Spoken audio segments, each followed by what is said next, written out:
Bonjour à toutes et à tous. Bienvenue à cette conférence. On va aborder les concepts de créolisation, des civilisations, tout monde et les défis de l'universalisme. On accueille aujourd'hui des intervenantes et intervenants de haut niveau puisque nous avons l'honneur de recevoir Sylvie Sema-Glissant, directrice de l'Institut Tout Monde et membre du conseil scientifique de l'Institut La Boétie. Younous Omarji, député européen La France Insoumise NUPES. Mireille Fanon Mendes France, également militante, présidente de la fondation France Fanon International, et Abdourahmane Waberi, écrivain. On a voulu aborder le thème de la créolisation, puisqu'on vit une crise du capitalisme aujourd'hui dont les solutions sont de fragmenter le collectif humain, les opposer les uns aux autres. Et on fait face à la fois une oligarchie qui méprise le peuple, qui le divise, sur des préjugés racistes, islamophobes, à une extrême droite qui banalise également la division des milieux populaires sur des critères comme la couleur de peau, la religion, les pratiques alimentaires, le libéralisme qui disloque la société française dans la société des privilèges, le démantèlement de l'État, l'autoritarisme. Et donc, contre cet émiettement, il existe la créolisation, qui décrit les êtres humains comme des êtres de culture, en permanente invention et création. Pour sa part, Jean-Luc Mélenchon, par exemple, a contribué à replacer le concept de créolisation au cœur de la théorie insoumise. Il l'emprunte à la philosophie poétique d'Édouard Glissant, qui décrit à partir de l'histoire des Outre-mer français, leur mélange forcé des populations, un processus universel. Et donc nous aborderons ces différents concepts pour traiter de l'universalisme, en commençant par vous, Younous Omarji. Merci beaucoup, chère Paola. Tout d'abord, te remercier pour le soin que tu as mis pour l'organisation de cette conférence. Et je veux évidemment remercier nos éminents invités pour leur participation à nos amphis 2023. Je crois que c'est toujours assez risqué que de disserter comme ça dans un atelier sur des concepts qui sont d'une très grande complexité. Il ne faut pas croire que créolisation, décivilisation, tout monde peuvent être enfermés dans quelques prises de parole et quelques discours à l'emporte-pièce. Et d'ailleurs, Édouard Glissant disait que la complexité permettait d'atteindre la clarté. Donc je m'excuse auprès de l'éminent public qui a bien voulu participer à cet atelier, mais nous n'allons pas être simples dans les formulations qui seront les nôtres cet après-midi, et nous allons oser la complexité, parce que c'est proprement dans la complexité même que nous allons pouvoir saisir, autant qu'il soit possible, ces concepts. Et avant le début de cette rencontre, nous discutions, Madame Glissant et moi-même, et nous étions d'accord sur le fait que, par définition même, la créolisation est un concept qui ne doit pas, je crois, être saisissable. Parce que la créolisation, c'est le déplacement permanent. Et ce qui est tout à fait remarquable, enfin pour comprendre Édouard Glissant, et lorsqu'on l'écoute, on se rend compte que tous ces concepts sont d'abord affaires de géographie. Et chacun sait que Édouard Glissant a beaucoup travaillé avec Gilles Deleuze, et que la question du territoire est une question qui est au cœur de sa pensée. Donc, la créolisation, c'est le déplacement permanent, c'est l'insaisissabilité, c'est ce mouvement continu c'est en réalité un processus toujours en cours, toujours vivant, et qui n'a pas vocation à être enfermé. Ce que je veux dire avant d'approfondir encore plus la question, c'est que pour nous autres, évidemment, qui sommes des politiques, il nous semblait très important que de mettre ce concept de créolisation avec Jean-Luc Mélenchon au cœur de la dernière campagne des élections présidentielles. Parce que, comme Glissant, nous sommes habités par une obsession. C'est celle de la recherche de solutions pacifiques aux contradictions et aux difficultés qui traversent aujourd'hui le monde et qui traversent notre pays, la France. Et ce que nous voulons éviter précisément, ce sont les conflits. Et dans la créolisation, nous avons vu la possibilité d'apporter une réponse pacifique à ce qui pourrait effectivement, du point de vue de l'observation d'une situation concrète, aboutir sur des conflits. Glissant lui-même disait que là où se fait la rencontre, lorsqu'elle n'est pas toujours consentie par tous, alors cela peut déboucher sur des drames.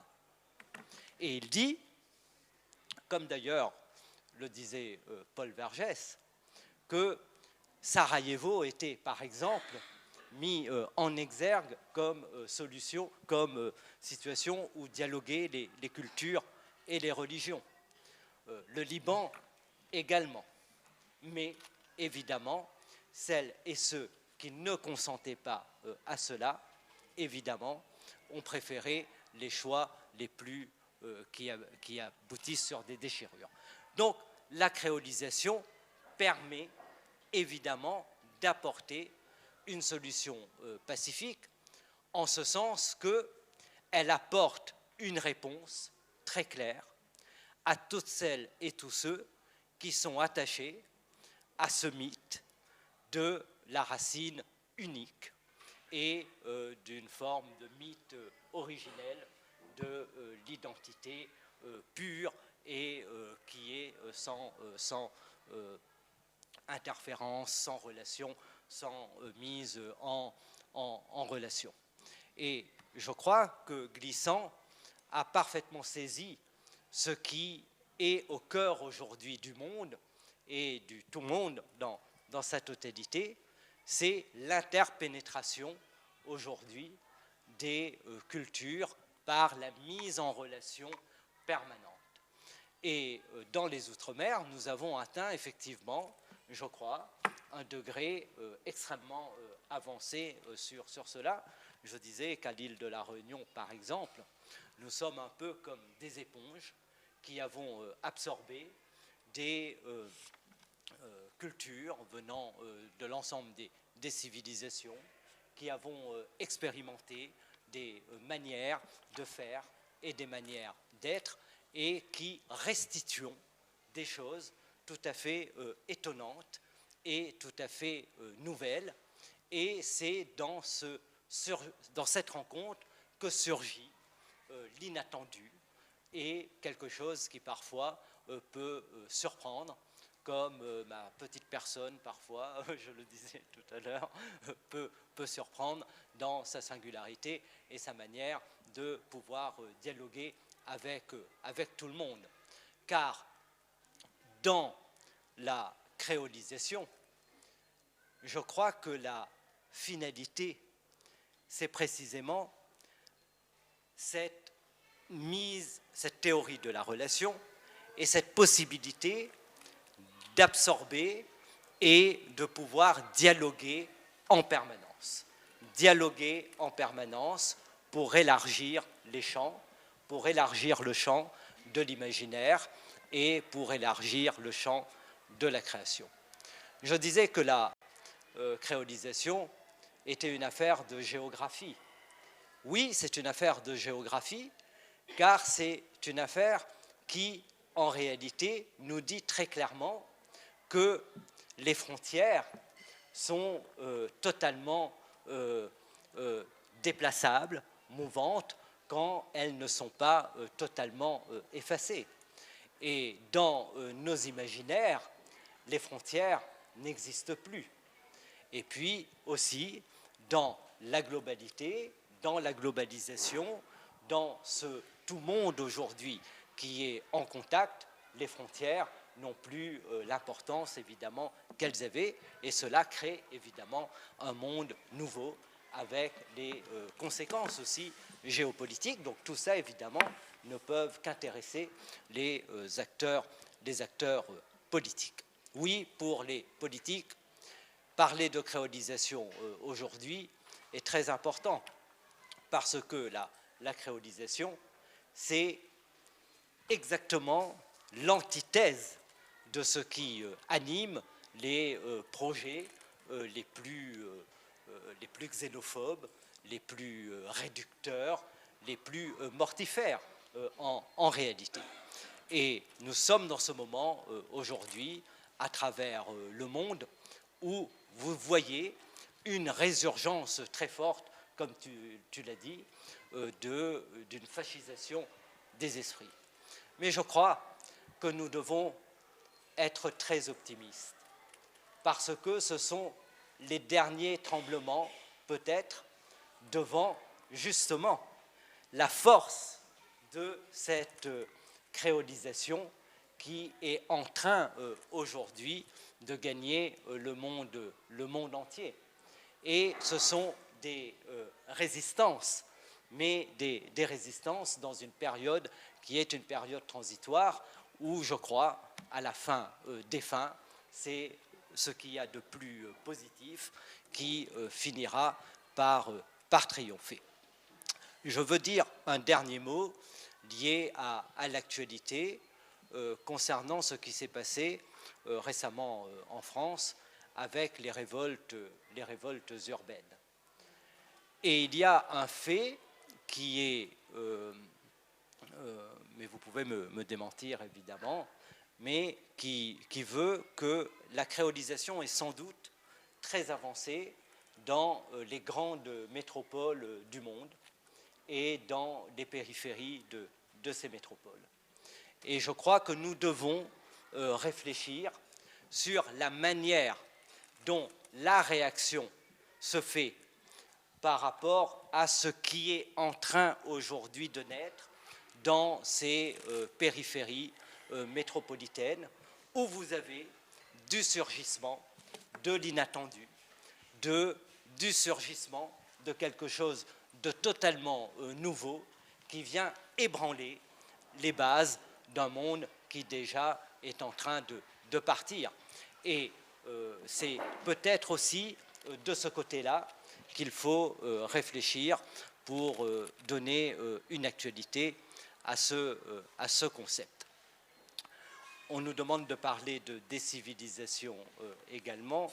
Bon, je crois que c'est un sujet qui est peut-être est tout de même assez différent de la créolisation.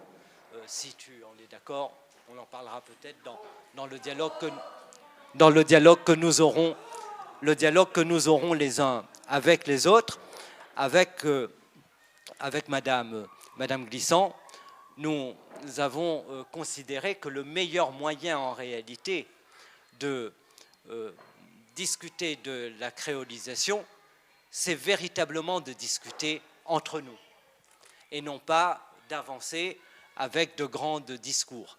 Et dans le dialogue que nous aurons, dans la mise en relation de nos pensées, de nos imaginaires, de nos analyses, surgira peut-être au cours de cette discussion cet après-midi un peu d'inattendu et peut-être un peu d'intelligence si nous en sommes capables. Voilà.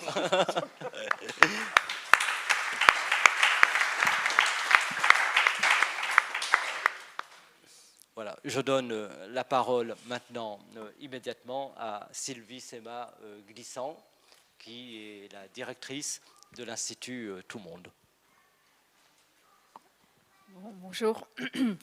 Alors, bon, je tiens à dire tout de suite que je ne suis pas une spécialiste du tout de la pensée d'Édouard Glissant, malgré tout. Même si j'essaie évidemment partir de cette pensée avec l'Institut du Tout-Monde dont je m'occupe, où j'essaie d'en faire finalement...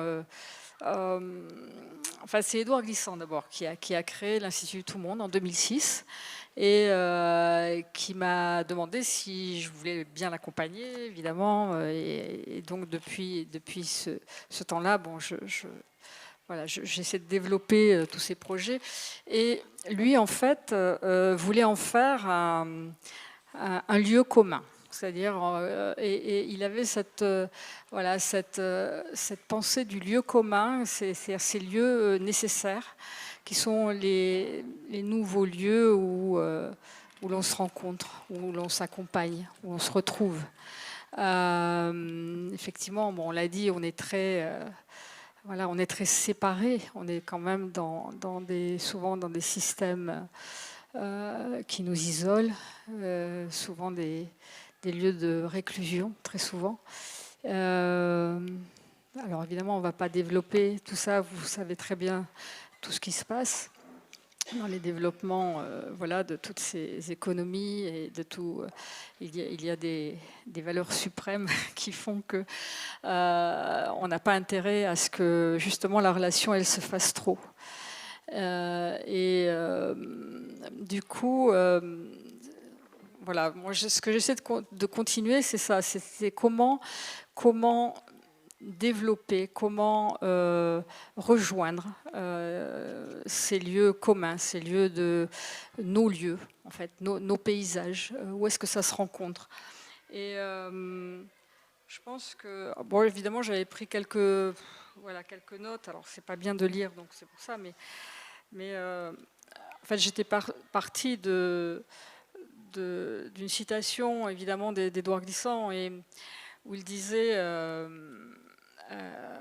il parlait de ce monde-ci, hein, de ce monde, le monde que nous vivons maintenant, où tant de guerres ont ravagé partout qu'il ne reste plus de songes ni de rêves éveillés où se recueillir, et tant d'épidémies insondables comme des flammes d'incendie ont mangé la pensée du monde.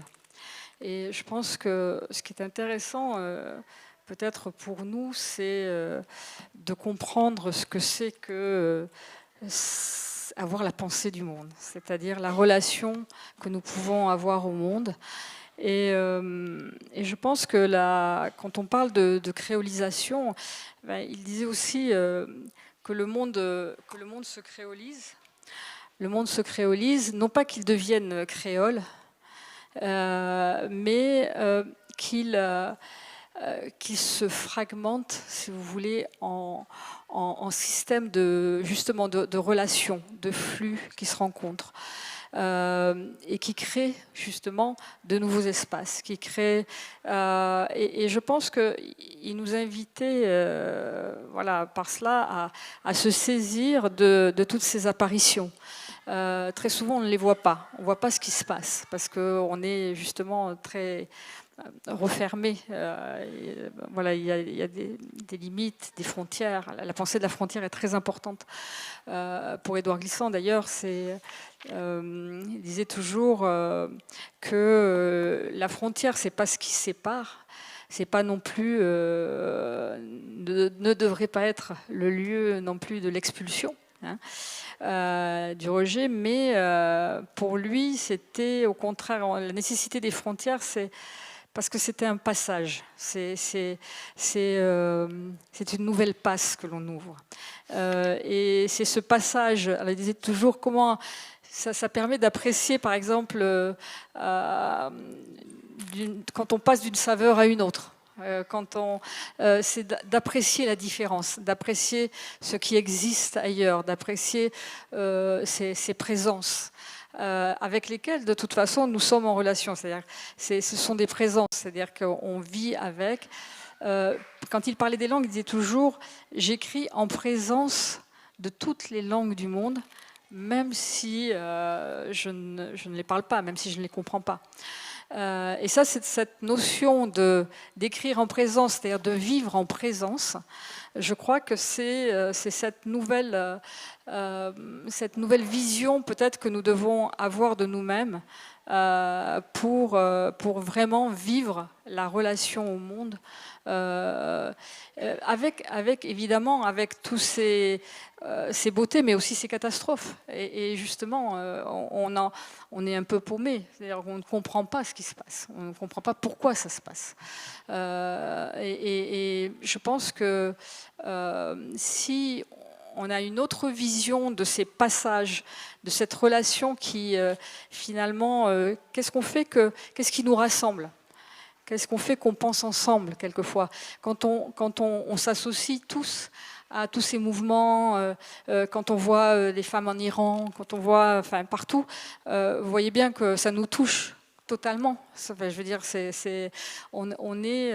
donc je pense que, de toute façon, il faut avoir cette conscience de ce rapport au monde que nous partageons, et donc peut-être une vision de ce qu'on veut de ce monde, ensemble. Voilà. Et je crois que c'était assez... pour moi, c'était assez important de partir de là. Et je ne sais plus ce que j'avais mis. Enfin bon, j'ai pris plein de notes, alors je ne sais pas, ça va revenir. Oui, je disais que, par exemple,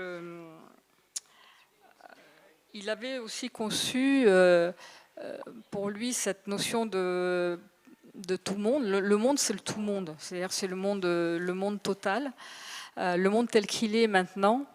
Et il opposait, si vous voulez, à la mondialisation, il proposait cette autre version de la relation au monde qui est la mondialité. Et qui, pour lui, si vous voulez, c'est ce que j'ai noté là tout à l'heure, c'est la manifestation, je crois, d'une nouvelle conscience d'un monde en relation, et surtout d'une urgence aussi à rejoindre ces lieux frontières, qui sont, comme vous le disiez, ces lieux nomades. Ce sont des lieux qui bougent, qui apparaissent de façon inattendue très souvent, et peut-être aussi d'en créer de nouveaux. Je pense que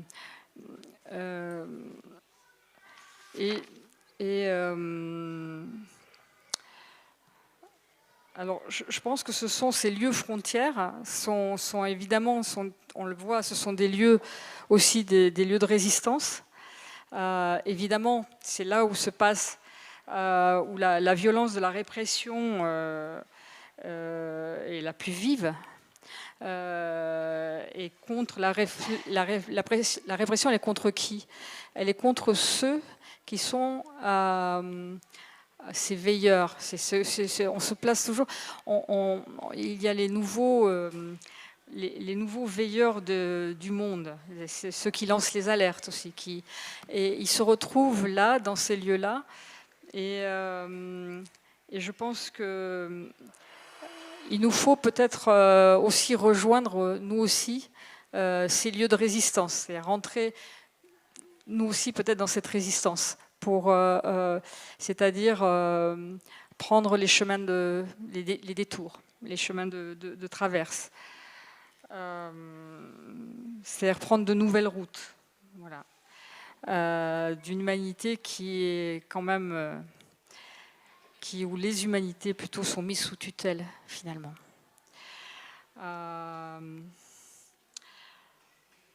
Voilà. Alors, je ne sais pas. Bon, j'ai beaucoup d'autres choses. Je ne sais pas ce que. Voilà. Je crois que je vais passer la parole à Abdourahmane, peut-être. C'est ça avant, hein? Et toi, tu veux passer en dernier? Pardon. Merci beaucoup. Je pense qu'on peut vous applaudir. Et je fais effectivement passer la parole à Abdourahmane Ouaberi, écrivain qu'on ne présente plus, que nous aimons beaucoup. Et je crois que, en passant la parole à Abdourahmane, il faut rappeler que lorsqu'on parle de créolisation, on ne doit pas non plus oublier la langue créole, parce que la première, peut-être, expression de la créolisation, c'est par le surgissement inattendu d'une langue qui a permis de mettre des personnes en relation. Et à La Réunion, par exemple, les gens venaient du monde entier et la langue a été une résistance qui a permis à des gens très divers, très différents, de faire langue commune. Abdelrahman, je te donne la parole. Bonsoir. Merci d'être toutes venues ici passer un temps avec nous, une espèce de communion, alors qu'il y a plein d'autres débats, il y a de la musique, il y a beaucoup de choses, mais merci d'être là. Donc, tous et toutes... moi, j'ai souvent prends un réflexe enfin, je pense à ce que disait ma grand-mère, qui disait que le bonjour, elle parlait dans ma langue maternelle de Somalie, convient aussi ou embrasse aussi les plantes. Donc ça signifie qu'on ne dit pas bonjour seulement, on n'embrasse pas seulement les êtres vivants, mais aussi les chaises, les tables qui sont du vivant aussi. Et je compris plus tard en disant, maintenant c'est ce qu'on appelle le vivant, ce que Édouard appelle aussi les vivants. Édouard Glissant dit, tout est vivant, rien n'est vrai, tout est vivant. Alors, voilà, merci d'être venu et merci d'être là. Alors, après les mots de remerciement, je voudrais aussi dire à tous les gens qui ont organisé, parce qu'on est dans une université d'été des Insoumis, dont Younous, notre frère Younous, nous représente à l'Europe, à la communauté européenne à Bruxelles, élégamment et efficacement. Donc, merci Younous. Moi, je suis très heureux d'être aussi avec Sylvie, que je connais depuis très longtemps, Paola, qui fait les débats, et Mireille, que je retrouve aujourd'hui, mais je la connais depuis très longue date. Donc, après les remerciements, je voudrais faire une filiation aussi, et faire un petit fil, parce qu'on parle beaucoup d'Édouard Glissant, mais Édouard est l'homme d'une géographie d'un lieu qui s'appelle la Martinique, mais c'est aussi la suite d'une autre filiation qui remonterait jusqu'à, si on prend que les morts, en tout cas les plus prestigieux, Aimé Césaire, Frantz Fanon, Édouard Glissant.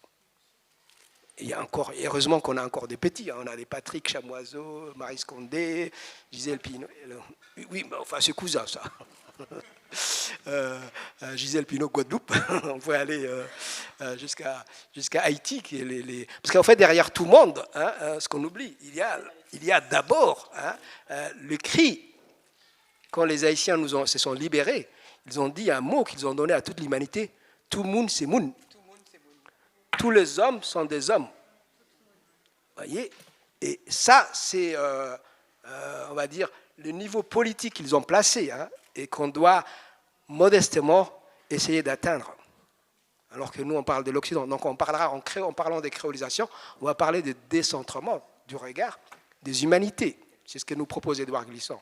Donc, c'est un exercice difficile de parler d'Édouard Glissant. Il faut qu'on soit très modeste. Donc, on va prendre quelques traits, après avoir dit la filiation, peut-être quelques ingrédients, puisqu'on a des usages politiques à faire d'Édouard Glissant. Il nous a donné, il n'est plus là, c'est une pensée complexe qu'on peut éventuellement, modestement approcher par le dialogue, et j'espère que vous nous poserez des questions, parce que sinon, c'est un peu difficile. Il appelait ça l'opacité.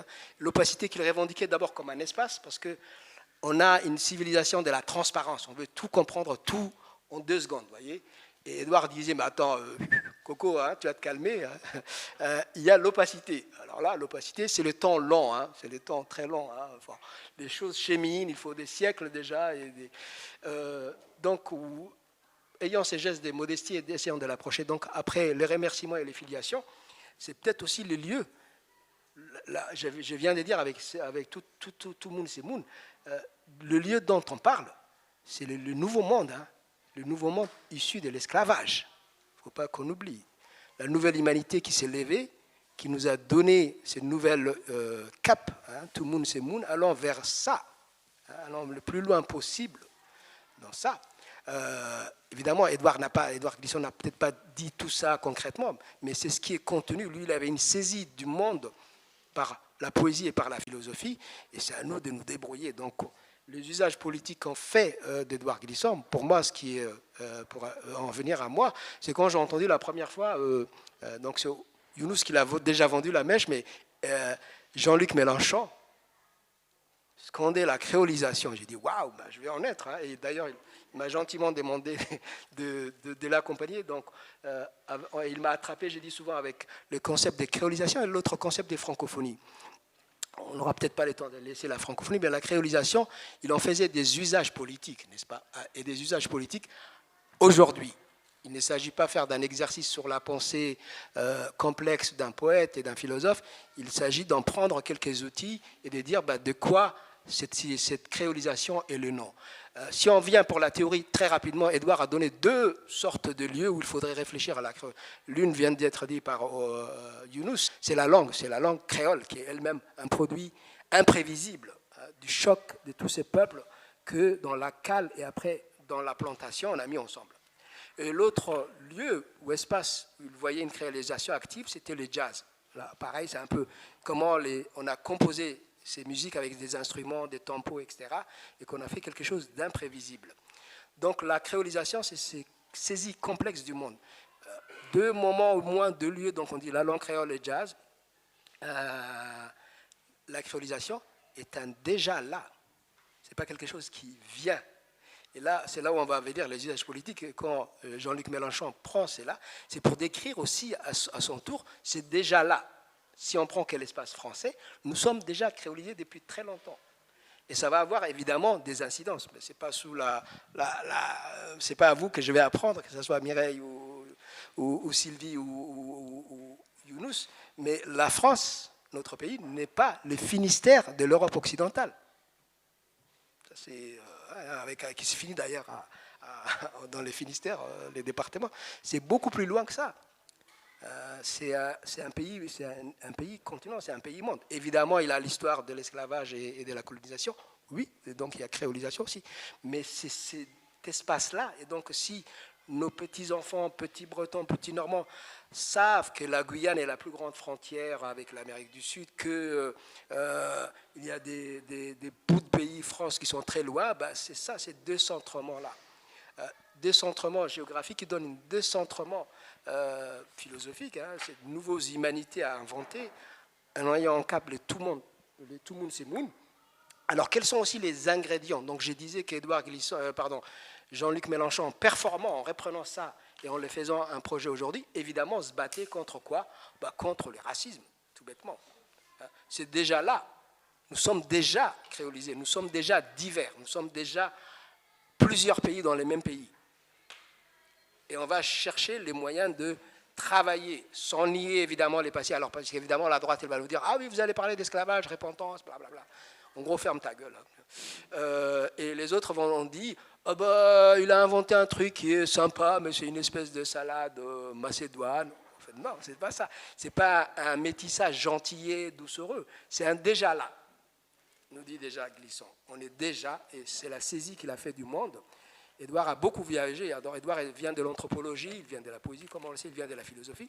Mais en pratique, il était pendant longtemps le directeur de la revue de l'UNESCO. Et donc, il a voyagé, il allait partout pour voir ce qu'il appelait des créolisations à l'œuvre, des créolisations dans le Nouveau Monde, mais aussi des créolisations dans le Vieux Monde, puisqu'il y a des migrations, etc. Donc, de quoi est-elle le nom en politique? Créolisation, c'est d'abord égalité, absence de hiérarchie, partage, ouverture.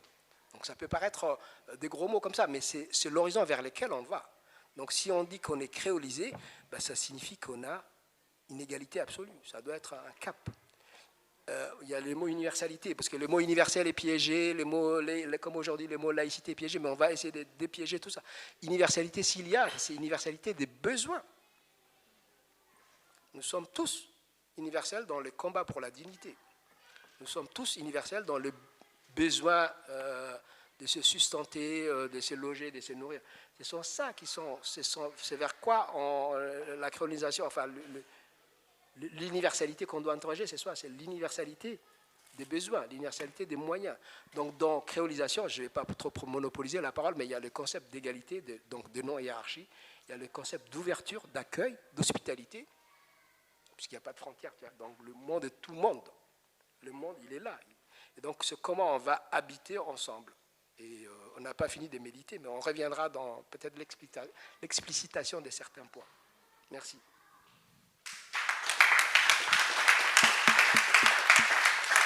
Merci beaucoup. Les surgissements commencent à se produire parce que pendant que tu parlais, je me rendais compte que dans la langue créole, quand on dit les gens, c'est domoun. À La Réunion, quelqu'un, c'est domoun. Ce qui veut dire, peut-être, hein, je ne sais pas, mais que chaque personne en soi est un monde aussi. Et que chaque personne, c'est ce tout monde vers lequel on tend. Bref, tout ça est très intéressant, on va continuer à réfléchir là-dessus. Je vais donner la parole à présent, tu l'as dit. Évidemment, il y a Césaire, le dépassement de Césaire peut-être par Glissant, et puis bien sûr, au cœur, Frantz Fanon. Nous avons vraiment l'immense plaisir d'accueillir cet après-midi Mireille Fanon Mendes France, qui est la coprésidente de la Fondation Frantz Fanon et qui est aussi experte à l'ONU. Je vous donne la parole immédiatement.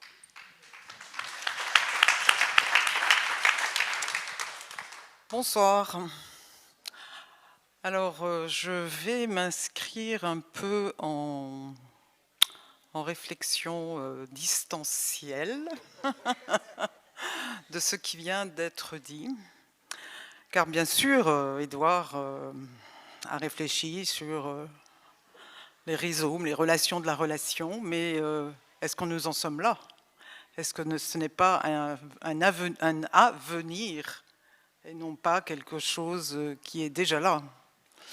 Parce que si l'on regarde cette question du créole, par exemple, le créole, c'est une langue parlée, mais c'est surtout aussi une identité d'un peuple qui est toujours colonisé.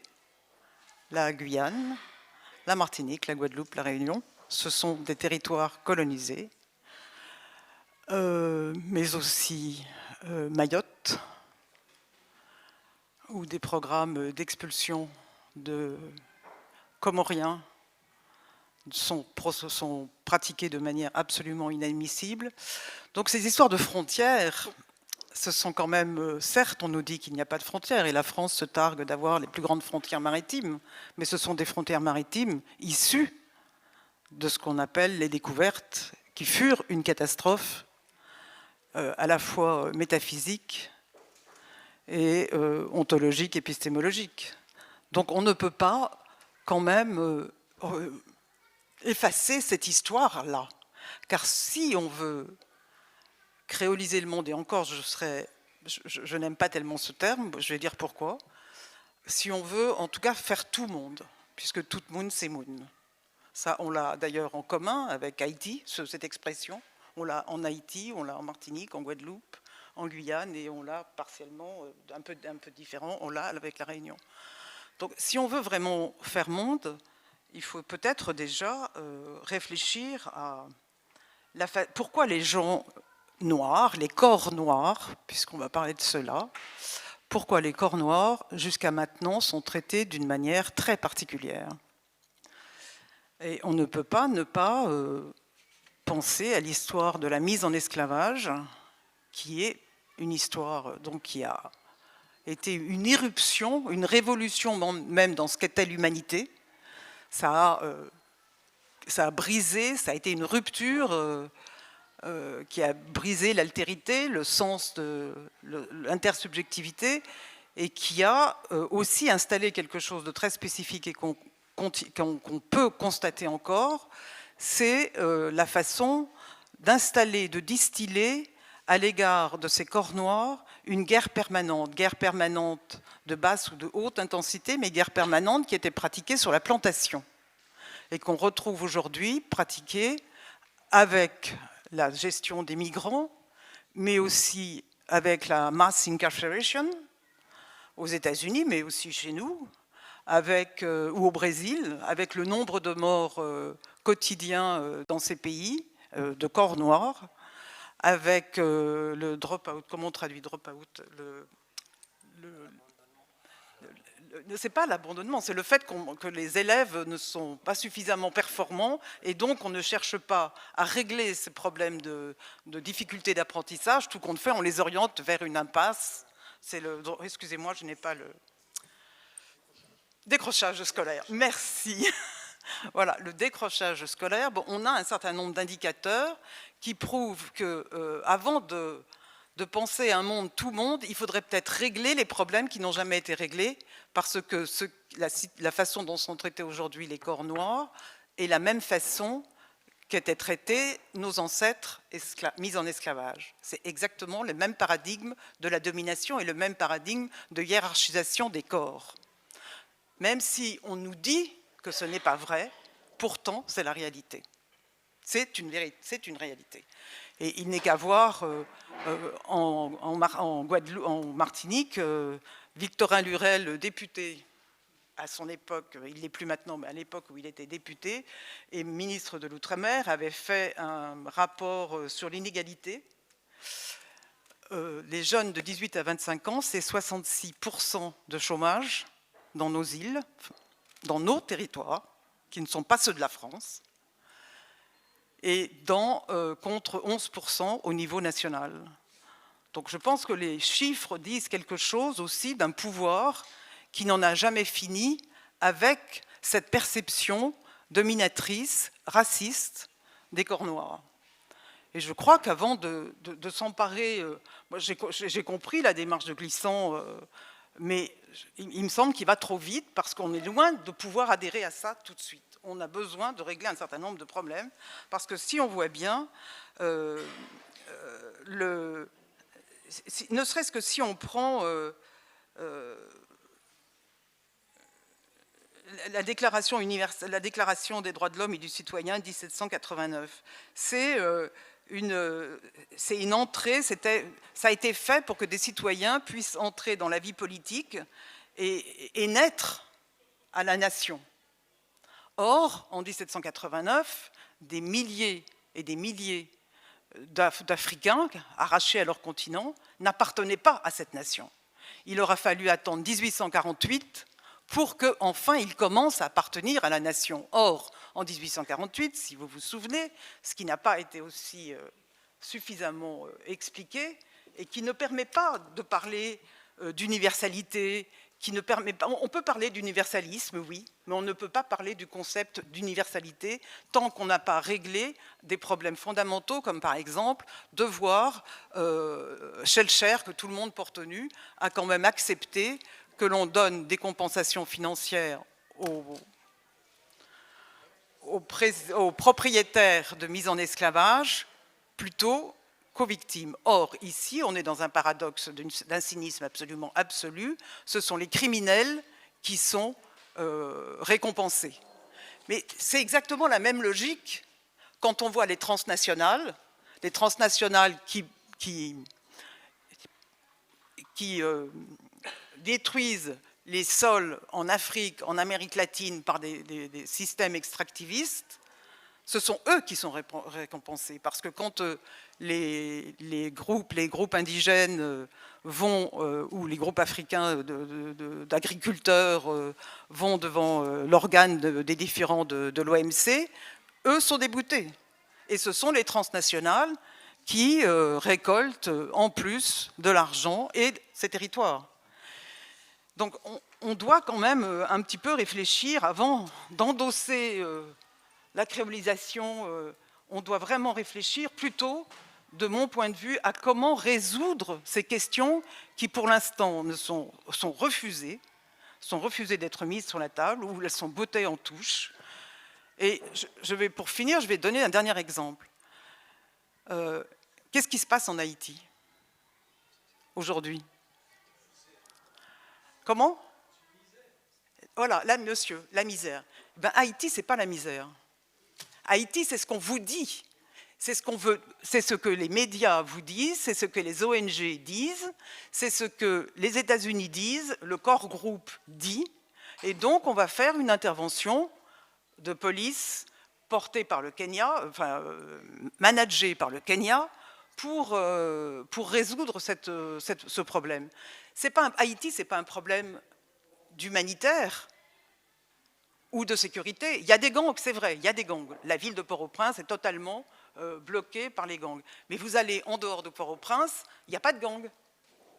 Donc ce n'est pas le territoire haïtien, la terre haïtienne, qui est aux mains des gangs, alors qu'on nous dit ça. Vous lisez n'importe quel média, on nous dit, on a l'impression qu'Haïti... Non, Haïti, c'est une question de souveraineté. Le droit à la souveraineté est un droit absolument inaliénable.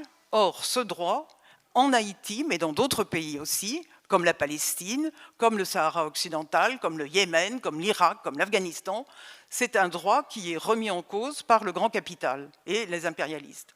Donc je crois qu'il faut essayer de comprendre exactement ce qui se passe quand il arrive des événements comme cela et qu'est-ce qu'on nous en donne à lire.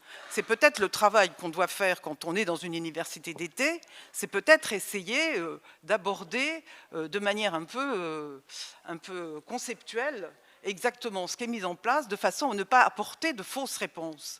Et si on veut être solidaire du peuple haïtien, c'est bien le peuple haïtien est debout. Il demande à ce qu'il n'y ait pas d'intervention militaire.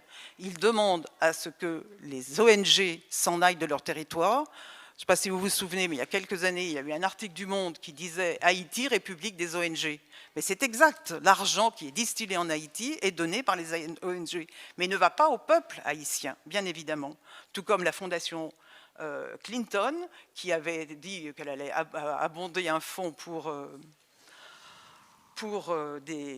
reconstruire le pays, ne l'a pas reconstruit. Il a construit des zones franches. Vous savez ce que c'est que les zones franches? Bon, c'est le système libéral capitaliste. Donc voilà, ça ne change pas la vie des Haïtiens. Aujourd'hui, les Haïtiens demandent qu'il n'y ait pas d'intervention du Kenya. Et on peut se poser la question de savoir pourquoi c'est le Kenya. Pourquoi les Américains n'en voient pas. Mais c'est aussi une forme de cynisme des dominants, de cynisme des hégémoniques, qui veut que tout compte fait, c'est moins grave d'envoyer des Noirs tuer d'autres Noirs, parce que nous, on restera tout propre sur nous. Mais on paye, parce que c'est eux qui payent les armes des gangs, c'est eux qui payent les... Je vous dis ça parce qu'en fait, je rentre d'Haïti, donc je considère que c'est de notre obligation, avant de parler de la créolisation du monde, c'est comment règle-t-on des problèmes de droit international, des problèmes de relations internationales, quelle réponse apporte-t-on pour que le droit des peuples soit absolument respecté, pour que le droit à la souveraineté soit respecté. Et c'est exactement la même chose quand je faisais référence à la Déclaration des droits de l'homme et du citoyen, c'était ça, la souveraineté, c'est ce qu'on a donné à des hommes et des femmes, c'était une souveraineté politique et pour constituer le fondement de l'État-nation. Mais aujourd'hui, la souveraineté, quand on la remet en cause, quand on la défait, c'est remettre en cause l'État-nation. Or, on voit bien en Haïti, il n'y a plus d'État-nation. C'est fini, c'est un État failli, c'est un État illégal. Donc, il faut se rendre compte qu'on est exactement face à la même chose à laquelle faisait face l'esclave nègre, qui était une figure paradigmatique de la violence. On est aujourd'hui face à ça, et le système dans lequel nous sommes est ce système qui reproduit cette même violence d'État, cette même violence institutionnelle et structurelle. Donc c'est pour ça que je m'inscris un petit peu en faux sur déjà le bonheur, ou déjà le presque bonheur. On a besoin de régler un certain nombre de problèmes et on ne peut pas faire l'impasse sur ces problèmes, parce que si le problème du racisme existe, ce n'est pas parce que c'est une question individuelle. On est d'accord? Ce n'est pas une question de personne à personne. Mais beaucoup de gens nous disent non, mais ce sont que des individus, y compris d'ailleurs certains ministres que nous avons disent que volontiers c'est une question individuelle. Non, c'est une question de structure d'un État, de structure d'une société. Et c'est ce que nous devons aussi déconstruire, ce sont ces structures racialisantes, parce que s'il n'y avait pas eu la hiérarchisation des corps noirs, le capitalisme n'aurait pas pu émerger. Absolument. Donc voilà, je pense que c'est vraiment ça qu'il est important de noter avant de parler Je suis d'accord, Sylvie, il n'y a pas de souci, mais avant d'en aborder... Je crois qu'on est tous...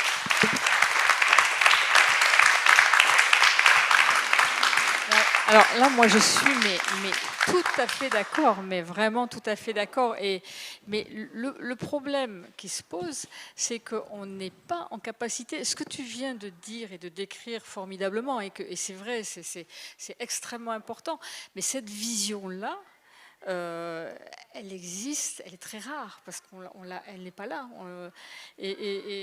Et parce qu'il y a des écrans partout, c'est la difficulté de comprendre ce qui se passe, d'où on est, et on le voit, on voit les conséquences, mais on ne le comprend pas. On ne comprend pas le processus, ce qui est en train de se passer.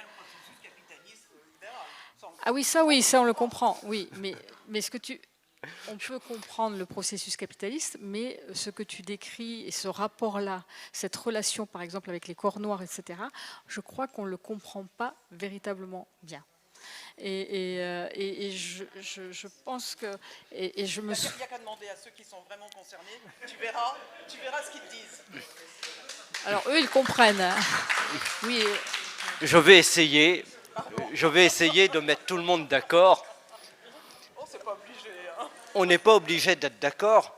D'ailleurs, je disais ce matin que ce qui distingue, parce qu'on nous fait souvent le reproche de la conflictualité. Mais je disais à un journaliste, ne vous faites aucune illusion, nous ne sommes pas dans une entreprise, contrairement à ce que j'ai dit au début, mais dans une entreprise systématique de pacification de tout. Bon. Et lorsque vous avez ce que tu as décrit, c'est-à-dire une situation de racisme systémique, racisme structurel dans les sociétés européennes, il faut évidemment travailler sur la fabrique de ce racisme. Je veux te dire, chère Mireille, que nous avons eu un atelier l'année dernière avec Daniel Obono consacré à ces questions de racisme, de l'esclavage, et nous avons essayé d'aller au fond des questionnements qui ont été posés. Un projet de loi sur les réparations. Et je crois... oui, et je veux rappeler que notre mouvement est sans doute celui qui a été le plus loin aujourd'hui à la fois dans la compréhension, l'acceptation pour un parti français de cette situation et de propositions. Moi-même au Parlement européen, je rappelle, c'est quelque chose qui est symbolique mais qui a une importance. Nous avons obtenu que l'esclavage soit considéré par une institution européenne comme un crime contre l'humanité, ce qui avait été refusé pendant près de 15 ans. Bon. Et donc ce travail, nous le faisons. J'ai mis sur la table, il y a quelques semaines, un document de la Commission européenne qui indique qu'il y a une situation de racisme systémique dans les sociétés européennes et qui appelle les États membres à mettre en place des plans d'action de réforme de diverses institutions pour pouvoir lutter contre cela. Et la Commission européenne dit également que les violences policières s'inscrivent dans cette situation de racisme structurel. Mais nous avons fait le choix, cet après-midi, de cette discussion sur la créolisation et le tout-monde. Et il y a aussi une apparente contradiction, je crois, entre créolisation et ces phénomènes de résistance contre le racisme. Parce que la créolisation naît de cette résistance qui n'est pas forcément visible, mais qui se diffuse et qui permet à la fin de déboucher sur quelque chose de nouveau. Pour introduire un élément d'actualité dans notre discussion et aller plus loin dans ce que je disais sur les quartiers périphériques et par rapport aux révoltes urbaines, vous voyez que le nouveau grand projet de la droite, de l'extrême droite, mais aussi de la Macronie, c'est à nouveau de revenir vers l'assimilation. Et c'est pourquoi, lorsque nous disons qu'il y a des processus de créolisation en cours dans les sociétés européennes et en particulier en France, peut-être de manière plus marquée dans les métropoles, il ne peut y avoir d'assimilation. La solution, ce n'est pas l'assimilation, parce que la créolisation, précisément, ça permet de garder, par la résistance qui s'est formée au fil du temps, de garder son identité première, ce qu'on est, tout en continuant à être en relation, à intégrer, à accumuler ce qui vient de l'extérieur et ensuite à produire quelque chose qui échappe à la compréhension du moment. Et peut-être que vous avez aujourd'hui, en France,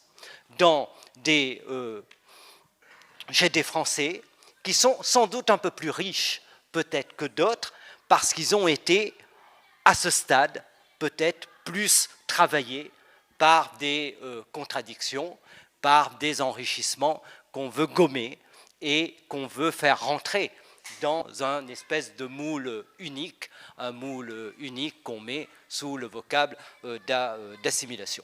Donc, peut-être qu'il y a une apparente contradiction en réalité, et la créolisation est une continuation de la théorisation par Césaire de la négritude, mais elle permet justement de continuer et de donner du mouvement pour aboutir sur ce que j'espère à la fin être une solution pacifique. Mais enfin, ouvrons la discussion, ouvrons le dialogue, et je te donne la parole. Merci Younous.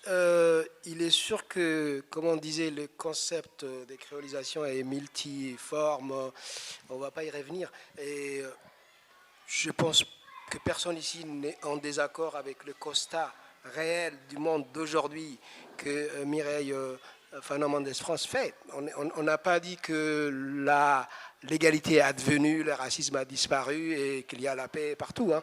La créolisation, on a dit juste que c'est un outil qui nous permet de constater déjà que nous sommes dans l'espace français déjà divers.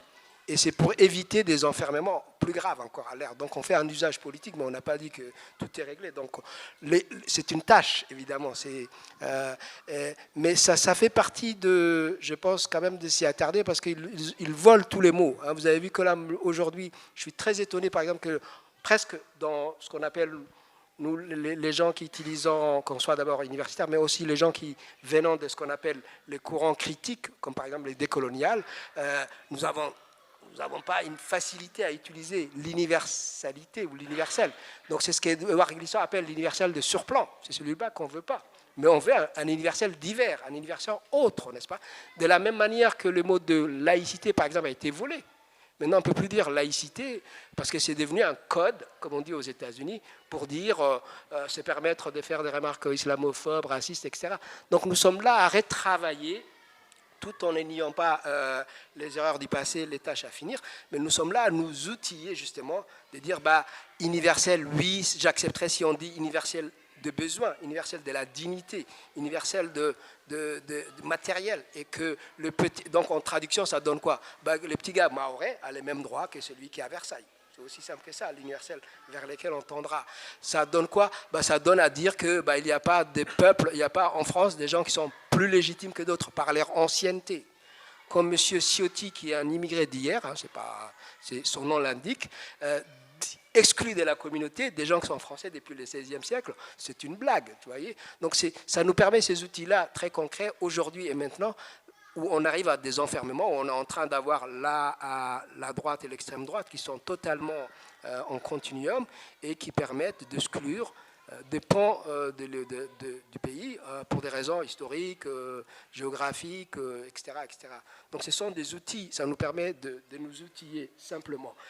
La créolisation d'Édouard Glissant en saisie poétique et philosophique, bon, on aura d'autres lieux pour en débattre et elle n'a pas fini de nous étonner. Juste un petit détail, parce que je connais Édouard Glissant depuis un certain temps, et quand moi j'étais plus jeune, quand je suis arrivé à devenir un ami, je l'ai titillé en disant « Mais Édouard, il n'y a plus le mot capitalisme dans tes ouvrages, tout le monde, on a l'impression que tout est beau. » Au fait, il me regardait comme ça en disant bah, « C'est pas parce que le questionnement, j'ai pas les mots clés, je vous ai pas mis les mots, voilà, les mots obus, comme dirait Mélenchon, mais tout est évidemment totalement critique et totalement anticapitaliste. » J'ai trouvé un petit détail que les réunions de la 4e section de l'Internationale, version anti, se réunissaient dans les années 73 dans l'appartement de M. Édouard Glissant. Donc, vous voyez, c'est pas parce qu'il n'a pas mis les mots à trappe comme ça aujourd'hui et qu'il a dépassé par sa saisie poétique et philosophique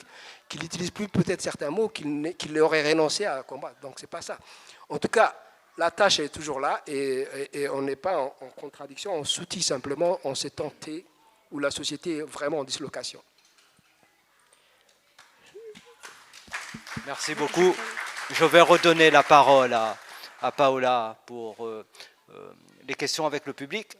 Je parle sous votre contrôle, mais je pense qu'on aurait tort de considérer que la pensée de Glissant est une pensée de système et qui offre un système de pensée. Car autrement, on passe totalement à côté de sa pensée. Sa pensée, c'est justement être en dehors du système. C'est quelque chose qui ne cessera au fur et à mesure de se transformer. Si je peux me permettre, je voudrais juste faire, parce que j'ai oublié tout à l'heure de le préciser, créole est aussi pour moi très problématique. Parce que les descendants de Békés s'appellent créoles. Non, mais c'est une vraie réalité. Et là, c'est pas pour faire de la provocation, mais c'est vrai. Et pour moi, c'est extrêmement problématique.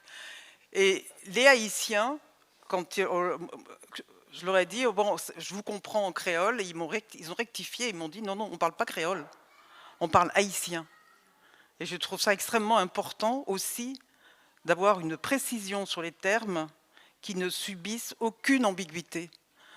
Et quand je vais aller en Martinique, je vais dire, on va parler martiniquais. Parce que ce n'est pas le français, ce n'est pas l'anglais, c'est une langue. Non, parce que créole, c'est l'ambiguïté. Il faut comprendre que les Békés, descendants de Békés, s'appellent créoles entre eux. C'est ça qui est intéressant. Ben non, c'est pas ça qui est intéressant. C'est que c'est gommé. Non, mais justement, c'est l'histoire de l'intégration, c'est ce que vous disiez. C'est l'histoire de l'intégration. Est-ce qu'on continue à faire comme si... Alors, on gomme tout. Du coup, on gomme l'histoire. Non, mais c'est ça. Mais c'est ce que... Je ne dis pas vous. C'est ce que eux tentent de faire. C'est ce que eux tentent de faire. Et je vous signale d'ailleurs, puisque vous êtes de La Réunion, que M. Ayotte, qui est le détenteur de tous les centres commerciaux, de tous les malls en Guadeloupe, en Martinique, est maintenant capitaliste à La Réunion. Donc vous voyez, il y a quand même des choses qui titillent l'esprit, qui questionnent. Et je pense qu'il est important, dans le travail qu'on fait, que ce soit à l'Institut du Tout-Monde ou comme... Abdurrahman, pardon, dans son travail d'écriture, ou que ce soit aussi dans l'approche décoloniale qu'on a à la Fondation sur ces phénomènes, je pense qu'il est extrêmement important d'être très très précis sur la terminologie que nous employons et d'essayer de dévoiler les ambiguïtés que certains termes portent en eux et vont en fait nourrir les attitudes de la colonialité du pouvoir. Quand M. Macron dit qu'il est panafricaniste, les bras vous en tombent. Les bras vous en tombent. Oui, mais comme il a dit qu'il avait lu Fanon. Donc bon, on se demande... donc voilà, mais c'est ça aussi, ça nous oblige. Ça nous oblige, quand on fait le travail qu'on fait, que ce soit Sylvie ou ou Abderrahmane ou d'autres, ça nous oblige d'abord à dévoiler les lièvres, parce qu'il y a des lièvres, il y a des tas de lièvres qu'on veut nous faire avaler, et à être très précis, à expliquer pourquoi on ne peut pas employer ce terme. Et le créole, pour moi, est un terme, et créolisation, du coup, est un terme malheureusement trop porteur de ce que les Békés essayent de faire à l'heure actuelle, c'est-à-dire, ils se sont mis quand même dans la Fondation pour la mémoire de l'esclavage. Quand même. Vous voyez, il faut essayer de comprendre, c'est donc, on érase toutes les aspérités qui empêchent de faire monde, justement. Alors que ce qu'il nous faut, si on veut faire monde, c'est de prendre les aspérités, de les détricoter, de les mettre à plat, pour réussir ensuite à construire un monde où l'humanité, où l'humain a sa place. Et c'est ça qui n'est pas fait pour l'instant. Je vais prendre juste quelques questions. Je vais en prendre plusieurs, donc je vais commencer de ce côté. Bonjour, merci à tous et à toutes. Alors, un peu à l'impro, les questions. Une question pour Madame Fanon Mendes France. Hein. C'est ça, vous parliez d'un retour d'Haïti. Je crois savoir, parce qu'il n'est pas du tout sur les réseaux et je l'ai un peu perdu de vue, Monsieur Théodat qui était revenu, Monsieur Jean-Marie Théodat qui était revenu à Haïti après le séisme. En gros, désolé de la question un peu comme ça, mais il en est où, il fait quoi, comment il va, est-ce qu'il pèse, non, de manière moins légère, est-ce qu'il pèse sur la reconstruction d'Haïti Est-ce qu'il quoi Voilà. Est-ce qu'il pèse Ah oui, d'accord, ok. C'est bon, je l'ai. Et puis... Bon, bref, ouais. Et deuxième question, et je reprends ce que vous disiez à l'instant, par rapport dans quelle mesure ce terme de créolisation, il mériterait d'être peut-être mieux défini ou quoi que ce soit, parce qu'en Guyane, c'est à peu près pareil. Les créoles, il y a les Amérindiens, les Amérindiens. Est-ce que le terme créolisation n'est pas un terme qui se connote un peu dans un rapport de domination aussi, quoi. Donc voilà, j'en dirai pas plus. N'hésitez pas à faire des questions rapides, comme ça je peux en prendre le plus possible, sinon je ne vais pas pouvoir prendre tout le monde en question. Merci. Bonsoir. Moi je n'ai pas une question, mais je voulais simplement dire que lorsque nous disons des textes de Glissant ou de Chamoiseau, nous abordons le poétique. Et derrière le mot poieo, cela veut dire réaliser du sens. Et je crois que c'est notre rôle de joindre le poétique avec le politique et d'autres disciplines. Mais je crois que ça, c'est extrêmement important. Et je pense que dans la créolisation, nous revendiquons l'anti-Babel. Nous ouvrons j'ose pas dire diversité, c'est pas assez fort. Nous ouvrons des horizons, comme on l'a dit tout à l'heure, relationnels, de rapport à l'autre et d'accueil.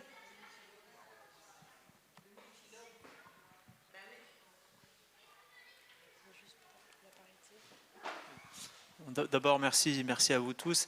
En fait, moi, je ne suis pas du tout expert. J'ai lu à peine quelques ouvrages ou très peu de choses d'Édouard Glissant. Ma question, en fait, déjà, ce que je trouve, c'est que c'est très séduisant un peu d'aborder plein d'autres régions du monde à travers cet angle-là. Je suis libanais. Toute l'évolution, toute la civilisation arabe, de ce point de vue-là, ça ouvre énormément de perspectives, rien que par rapport à ce que vous avez dit sur les langues, l'arabe d'origine, les différents arabes qui sont venus après.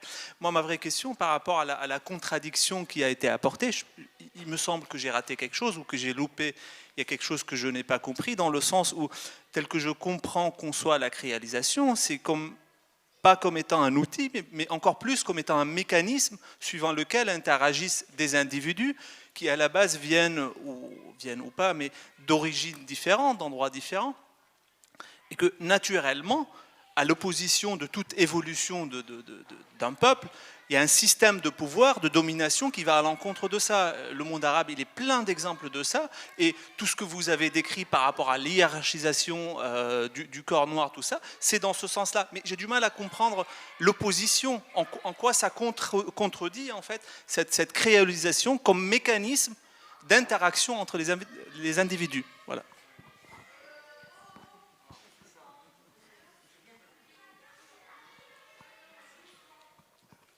Bonjour tout le monde. Moi, ce n'est pas vraiment une question parce que la question, il reste autour de nous tous. Mais nous parlons de créolisation. Okay?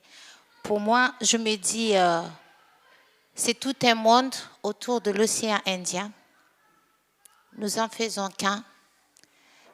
Et que quand on me dit plusieurs pays dans le même pays, c'est tout autour du monde, là où on est actuellement, et que depuis le 24 avril, nous avons Wambushu, un étouffement complet dans l'océan Indien, que moi-même, je mène un combat comme quoi c'est un génocide dans l'océan Indien, parce que nous en faisons qu'un. Que ce soit Zanzibar, que ce soit Madagascar, que ce soit La Réunion, tout ce qui se passe aux Comores, se passe tout autour de l'océan Indien. Et tous ces gens-là aussi, tout ce peuple, il vit ici aussi en France. Ce qui fait que la diaspora de l'océan Indien, pas les Comores, hein, je ne parle pas des Comores, mais du diaspora de l'océan Indien, se retrouve en difficulté de déchirement. Alors nous n'allons pas de l'avant, il n'y a pas de civilisation, nous restons dans notre volcan qui est en train de bouillir. Et là, ça va nous emporter tous. Alors, je demande à ce qu'on ose crier, ouvrir la bouche et dire stop. Ça, c'est ce que j'appellerais le monde. Merci.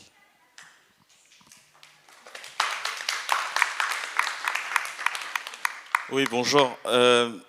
J'ai envie de dire d'abord que, paradoxalement, alors que je viens de Martinique, donc le pays de Glissant, mais aussi de Césaire, de Frantz Fanon et de Chamoiseau, que c'est un peu Mélenchon qui m'a un peu réconcilié avec la notion de créolisation. Là, je me suis dit, tiens, la créolisation, c'est plutôt pour les pays du Nord que pour les pays du Sud. Et c'est la question que je vais poser, parce que je comprends qu'on puisse utiliser, et en fait, c'est assez utile de l'utiliser, la notion de créolisation face à Le Pen. Le problème, c'est que, étant né en Martinique, pour moi, je continue, je vois bien qu'il ne faut pas forcément les opposer, mais je continue à opposer quand même Césaire Fanon d'un côté à Glissant de l'autre. Et je suis plus de Césaire et de Fanon que de Glissant. Pourquoi? Parce que quand on parle de créolisation, quand on parle de mélange, pour moi, alors je comprends l'intérêt justement, mais est-ce que ce n'est pas un peu oublier ou atténuer ou relativiser la violence du mélange?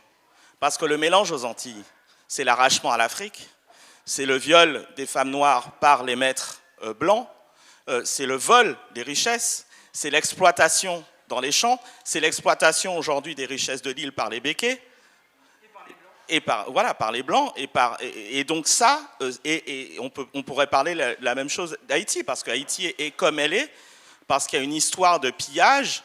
Haïti a continué à payer des réparations à la France pendant des dizaines d'années. Donc ça, c'est aussi une histoire de violence.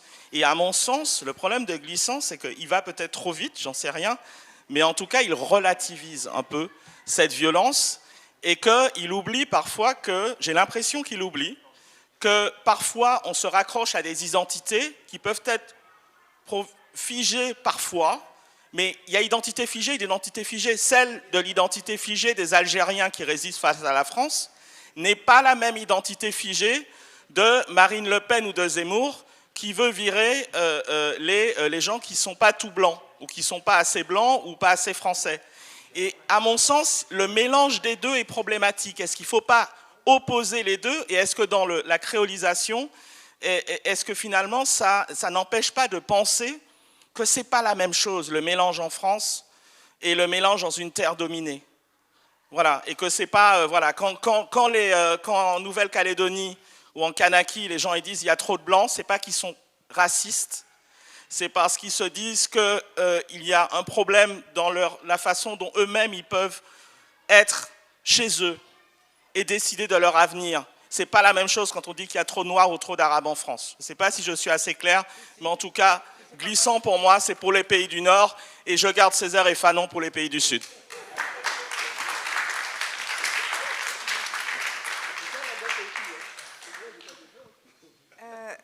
Moi, je crois que j'ai très bien écouté, je suis d'accord avec ce que dit Mireille Fanon, mais je crois qu'il n'y a pas de hiérarchie dans les résistances et dans les luttes, hein, et que, je ne parle pas assez fort, il n'y a pas de hiérarchie dans les luttes que nous devons mener. Et je pense que quand tu parles de corps noirs, on peut parler aussi de corps colonisés. Hein, la guerre contre les corps colonisés, c'est un peu le même combat. Alors moi, je pense que on peut rappeler évidemment que c'est important, qu'il faut parler de droit international et qu'il faut parler de la souveraineté des pays comme Haïti ou la Palestine ou le Sahara occidental, tout à fait d'accord. Mais on doit mener aussi ce combat pour le mélange des cultures, pour le mélange des langues. Moi, je trouve qu'en France, par exemple, on a commencé déjà cette créolisation, puisque les gens parlent déjà plusieurs langues et que l'arabe est rentré dans la langue française et que les écrivains maghrébins depuis toujours, les écrivains colonisés, hein, ont utilisé la langue arabe sur des textes français. C'est la même chose qui s'est passée en Afrique du Sud, par exemple, où des écrivains anglophones ont utilisé des langues africaines qu'ils ont insérées dans leurs textes premiers anglais. Donc tout ça, c'est très important. Et pour moi, il n'y a pas de hiérarchie dans les luttes. Voilà. Je suis désolée, mais il faut qu'on passe aux réponses, sinon on va déborder. Je vais demander à mes intervenants de faire des réponses courtes par ailleurs pour que tout le monde ait le temps de répondre. Merci. Oui. Alors, oui, effectivement, bon, c'est vrai que la division, pays du Sud, pays du Nord, tout ça, enfin, c'est tellement étranger, c'est tellement loin enfin, pour moi, voilà, de cette pensée, enfin, de ce que disait Édouard, de cette vision, en tout cas, qu'il en avait, bien sûr. Voilà, mais bon, bref, je vais pas, moi je suis pas Édouard Glissant, donc je vais pas parler de tout ça parce que je serais très mal, enfin je le dirais mal.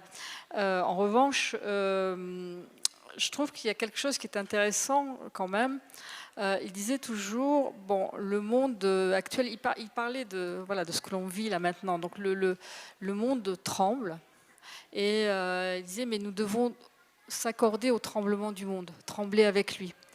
Et donc j'avais juste un petit texte très court à vous lire, qui est voilà, un petit texte un peu poétique. Je pensais que c'était intéressant, je voulais amener.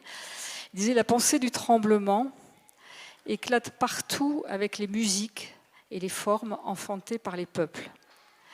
Elle nous préserve des pensées de système et des systèmes de pensée. Elle ne porte pas les stigmates de la peur ou de l'irrésolu. Elle s'étend infiniment comme un oiseau innummérable dont les ailes sont semées de sel noir de la terre. Elle nous réunit dans l'absolue diversité en un tourbillon de rencontres. Elle est l'utopie qui jamais ne s'arrête et qui ouvre demain à un fruit partagé. Voilà, c'est tout ce que je voulais vous dire. Voilà. Alors pour répondre à la question de monsieur sur Jean-Marie Théodat, il va bien. Il a surtout écrit un livre très intéressant, parce que ceux qui sont intéressés à la dette illégitime imposée par la France à Haïti et payée jusqu'en 1956, vous pouvez le lire parce qu'ils ont trouvé des documents qui est le rapport du baron Mako, qui avait fait le... Comment on dit? Fait le siège, merci. Fait le siège de Port-au-Prince pendant 15 jours et qui avait menacé de bombarder avec ses 15 navires, bombarder Port-au-Prince si cet accord de reconnaissance de dette illégale n'était pas signé. Donc ça, c'est un livre vraiment, ça s'appelle le rapport Mako, il faut le lire, c'est très intéressant. Après, j'en finirai là, sur la division. Je ne dis pas qu'il y a une division, mais je dis qu'il y a des priorités. Des priorités parce que les gens qui sont racisés, et particulièrement les corps noirs, sont toujours racisés pour les mêmes raisons. On a le même paradigme qui se développe depuis l'origine des plantations jusqu'à maintenant. Et c'est important à comprendre, par exemple, Haïti. C'est un pays qui se déchire en ce moment, non seulement pour ces questions de gang, mais parce que les questions de gang, c'est le reflet de ce qui a été imposé par le colon français, anglais et espagnol au moment de l'occupation de cette terre. À savoir que les colons avaient tout intérêt à considérer ceux qui venaient d'Afrique, les mises en esclavage venant d'Afrique, comme des bossals. Donc des bossals, c'était les Africains, les Noirs. Et de l'autre côté, il y a une population qui a émergé, comme dans toutes nos îles, ce sont les personnes issues de viols, donc qui étaient plus claires. Et d'ailleurs, si quelqu'un parlait tout à l'heure de la Martinique, on voit dans nos propres familles, on voit même un racisme interne dans nos propres familles, quand ça va du plus foncé au plus clair. Quand vous avez un enfant qui est clair, on vous dit qu'il est bien sorti. C'est quand même quelque chose d'assez monstrueux. Mais voilà. Bon, donc, c'est quelque chose qui existe et que le colon a installé. Et ça, ce sont des éléments qui sont extrêmement importants et qu'on retrouve dans la société haïtienne jusqu'à maintenant. Et dans la topographie de Port-au-Prince, ceux qui habitent en haut sont ce sont les créoles, qu'on appelle les créoles, qui sont issus de viols. Ceux qui sont au port, près de la mer, et zone complètement bloquée par les gangs, à l'heure actuelle, on ne peut plus aller, sont les Africains, les issus d'Africains, les venants d'Afrique. Donc on voit bien aussi comment... C'est pour ça que l'intégration, enfin l'assimilation, l'intégration, c'est aussi des éléments qu'on doit vraiment réfléchir. Qu'est-ce que ça signifie exactement? Assimiler, on est tous assez d'accord pour dire que non, mais intégrer. À quel prix intègre-t-on les gens? À quelle marche forcée? Intégrer à quoi? Etc. Donc c'est ça. Et c'est parce que nous avons, enfin, je suis assez d'accord sur l'histoire de Nord-Sud, j'ai bien aimé le renversement laissé glissant au Nord.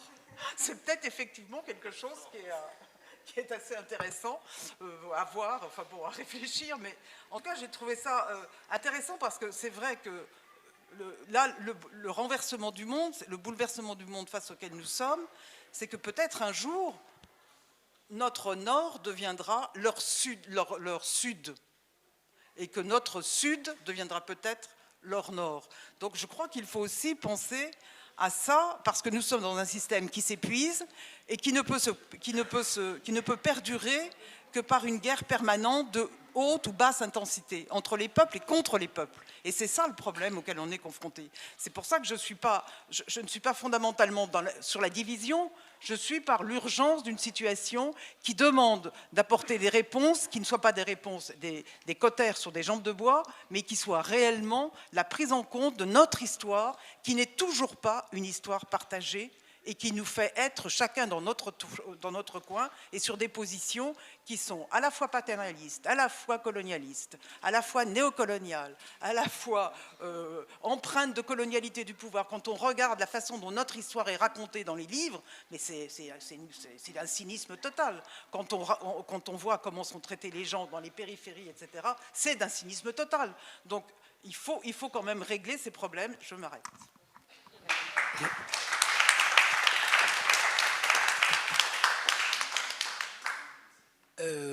En fait, je pense qu'on est un peu piégé par les mots, mais on n'a pas des positions très différentes, mon sentiment. Par exemple, il n'y a pas une opposition entre créolisation et créole. Voyez, la créolisation, et encore une fois, je parle des usages politiques que ici nous faisons de la créolisation, qui n'a rien à voir avec la pensée, ce que j'appelle la saisie philosophique et poétique d'Édouard, qui est plus compliquée. Simplement, j'ai l'impression, et c'est mon sentiment, et je crois que c'est M. Sorel qui me donne la clé, en disant que Édouard, je le laisse aux gens du Nord, et Fanon et Césaire, je les garde. Moi qui ne suis pas martiniquais, je dirais d'abord je garde les trois, mais ce que j'entends, ce qu'il entend, je crois que c'est une histoire de sensibilité et d'écho. Les mots de créolisation, et c'est ma conclusion, ne sonnent pas pareillement quand on est en métropole ou quand on est dans les îles. Voyez, dans les îles, il y a encore la charge violente, et c'est pour ça que Mireille, c'est vrai, que les créoles, c'est encore la langue du béquet aussi, qui vient s'aimer. Voyez, donc la résonance est différente. Mais ça, c'est pas Édouard, hein, ça n'a rien à voir avec Édouard Glissant, bien sûr. Donc Édouard Glissant, il est même dans un état qui est encore, qu'on disait, mais il est même allé trop loin, quoi. Et évidemment, il est contre toute la colonialité du pouvoir, mais du genre, de la race. Évidemment, il est allé plus loin que ça. Donc ne nous laissons pas piéger des mots. Et parfois, peut-être que on utilisera moins la créolisation à Fort-de-France et ailleurs, on trouvera un autre concept, hein, on va dire pluriversalité, hein, qui est un mot décolonial si on veut, pourquoi pas, ce n'est pas les outils qui changent, tu vois. Mais il est vrai que l'outil, les usages politiques qu'on fait de la créolisation, ici, en France métropolitaine, hein, en France chez les Blancs, on va dire, est quand même assez utile de nos jours, à un moment où justement, à cette heure, la violence politique et l'addition de l'extrême droite et de la droite sont en train de se souder. Et donc, nous n'abandonnerons pas, n'en déplaise peut-être à quelques, n'est-ce pas, mais voilà. Il faudra qu'on trouve cette intelligence de dire, bah, peut-être que ces mots-là, il est un peu peut-être fort pour certains, bah, on va faire autrement, voyez. Moi, merci. Juste, excuse-moi. Je dirais juste, c'est juste une citation mal citée de Fanon, c'est qu'est-ce qu'on peut faire pour l'humain, un homme debout, pour justement toucher l'autre, aimer l'autre, parce que c'est ça la vraie question. Bien, nous arrivons au terme de cette discussion. Je vous avais annoncé au départ la difficulté de l'exercice auquel nous nous livrions cet après-midi, parce que nous travaillons en réalité sur des concepts philosophiques. Édouard Glissant est un créateur de concepts. Bon. Et à partir d'un concept philosophique, nous essayons évidemment de faire de la politique. Et je veux vous dire que pour nous autres, à la France insoumise, la créolisation n'est pas une proposition politique. Mais nous avons le devoir et nous avons la responsabilité de comprendre le monde et de saisir les courants profonds qui traversent aujourd'hui les sociétés, qui parcourent le monde, qui transforment la planète, qui transforment les territoires et qui transforment chacun d'entre nous. Et c'est dans ce travail de tentative de compréhension des forces profondes et pas toujours visibles que nous en venons à essayer de voir comment le concept de créolisation peut apparaître à un moment donné comme une possibilité de réponse par rapport à celles et ceux qui ont déjà compris le monde et qui ont décidé de l'enfermer dans des frontières, de l'enfermer dans des identités qui ne peuvent pas bouger ni hier ni demain et qui déboucheront à terme sur plus de xénophobie, plus de racisme, moins d'échanges, moins de mise en relation et au final vers des déchirements. Et c'est dans ce travail pour éviter ces confrontations qui déboucheront sur la violence que nous disons qu'il y a en réalité beaucoup plus de partage. Nous partageons dans nos différences parce que la créolisation, ce n'est nullement l'abandon des différences, ce n'est nullement la négation des altérités, ce n'est nullement la négation de la domination et de la nécessité de continuer à travailler contre ces dominations. Mais c'est dire aussi que nous partageons tous les uns et les autres dans nos différences, dans ce tout-monde aujourd'hui qui est dominé par l'échange permanent à une vitesse accélérée d'éléments communs, que tout cela nous permet d'être en dialogue sur des bases qui, à mon avis, peuvent être des bases porteuses de valeurs qui permettent la vie ensemble, tout simplement. Et je crois que c'est l'honneur de notre formation politique que de viser cet objectif. Évidemment, il n'y a pas que la créolisation. Dans ce travail, évidemment, nous devons aussi, et nous le faisons, travailler avec beaucoup de conflictualité et de la rupture, sur des propositions de rupture pour lutter contre les inégalités qui traversent nos sociétés, pour lutter contre le racisme, etc. etc. Enfin bref, tout ça se complète, et tout ça est un champ poétique, un champ politique extrêmement vaste. Merci beaucoup pour votre participation. Je suis très fier que nous ayons pu, pendant ces amphis, avoir une discussion sur ces sujets, et je vous invite à continuer à suivre les autres ateliers. Merci beaucoup.